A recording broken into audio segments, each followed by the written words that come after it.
நாங்கள் 74 செய்தது மாபெரும் வரலாற்று தவறு, அதற்கு மன்னிப்பு கோருகிறோம் என்று அந்த தீர்மானத்தில் அவர்கள் உறுதியாக அதை சொல்லிவிட்டு அந்த தீர்மானத்தை நிறைவேற்றியிருந்தார்கள் என்றால் அவர்களை நாம் உண்மையாக அவர்கள் மீனவர்களுக்காக தமிழ்நாட்டு மக்களுக்காக அவர்கள் அந்த தீர்மானத்தை நிறைவேற்றுறாங்க என்று ஏற்றுக்கொள்வோம். ஆனா அவர்கள் நான் ஆட்சிக்கு வந்து 4 ஆண்டுகளாக தேர்தல் வாக்குறுதியிலேயே முதலமைச்சர் ஸ்டாலின் அவர்கள் சொன்னதை இப்ப அடுத்த ஆண்டு தேர்தல் வர்றதுனால இன்றைக்கு ஒரு கண் துடைப்பாக கபட நாடகமாக அந்த தீர்மானத்தை நிறைவேற்றியிருக்கிறார்கள்.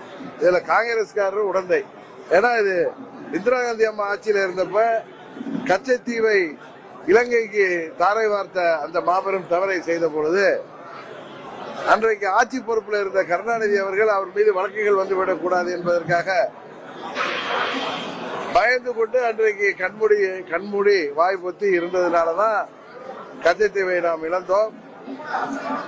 இன்றைக்கு நமது மீனவ சொந்தங்கள் அவர்கள் ஜீவாதார உரிமையாகிய மீன் பிடிப்பதில் கூட கஷ்டப்பட்டு அவர்களை ஏதோ கொலைக்காரர்கள் தீவிரவாதிகள் போன்று இலங்கை அரசாங்கம் நடத்தி வருவது, அவர்களை கைது செய்வது கொடுமையாக நடந்து வருகிறது. அதை மத்திய அரசாங்கம் ஒவ்வொரு முறையும் அதை தலையிட்டு அவர்களை விடுதலை செய்கின்ற கட்டாயத்திற்கு ஆளாவதற்கு காரணமே 74 தொலைநோக்கு பார்வை இல்லாமல் அந்த கச்சத்தீவை தாரை வார்த்ததுதான். அதற்கு அப்பொழுது முதல்வராக இருந்த கருணாநிதி அவர்களும் காங்கிரஸ் கட்சியும் காரணம் என்பதைத்தான் அவர் கபட நாடகங்கிறார்.